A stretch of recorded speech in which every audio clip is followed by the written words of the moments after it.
શ્રી શુકદેવજીએ કહ્યું, ભગવાન કૃષ્ણે ચાનુર સાથે અને બલદેવજીએ મુષ્ટિક સાથે કુસ્તી શરૂ કરી. જીતવાની ઈચ્છાથી બંને પક્ષે એકબીજાને ખેંચવા, ફેંકવા અને મારવા લાગ્યા. સભામાં હાજર મહિલાઓએ આ અસમાન લડાઈ જોઈને કહ્યું, આ બળવાન કુસ્તીબાજો અને કોમળ કિશોરો. આ સભા અધર્મનો ભાગ બનશે. તેમણે પરસેવાથી ભીંજાયેલા શ્રી કૃષ્ણના કમળ જેવા ચહેરા અને બલરામના લાલ ચહેરાની પ્રશંસા કરી. તેઓએ કહ્યું, ધન્ય છે વ્રજ, જ્યાં શ્રી કૃષ્ણ ગાયો ચરાવે છે અને વાંસળી વગાડે છે. ગોપીઓ ધન્ય છે, જેઓ તેને જોવા અને પ્રેમ કરવાનો આનંદ માણે છે.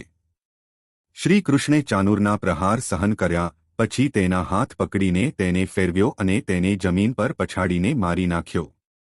બલદેવજીએ મુષ્ટિક, કૂટ, શાલ, તોશલ અને અન્ય કુસ્તીઓનો વધ કર્યો અને બાકીનાને ભગાડી દીધા. કંસ ગુસ્સે થયો અને તેણે શ્રી કૃષ્ણ બલરામને બહાર કાઢવા અને વાસુદેવ ઉગ્રસેનને મારવાનો આદેશ આપ્યો. આ સાંભળીને શ્રી કૃષ્ણ કંસના સિંહાસન પર કૂદી પડ્યા, તેને વાળથી પકડીને નીચે ફેંકી દીધો અને તેને મારી નાખ્યો.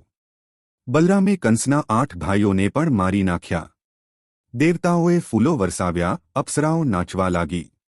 કંસની પત્નીઓ વિલાપ કરવા લાગી. શ્રી કૃષ્ણે તેમને સાંત્વના આપી, અંતિમ સંસ્કાર કર્યા અને દેવકી અને વાસુદેવને મુક્ત કર્યા.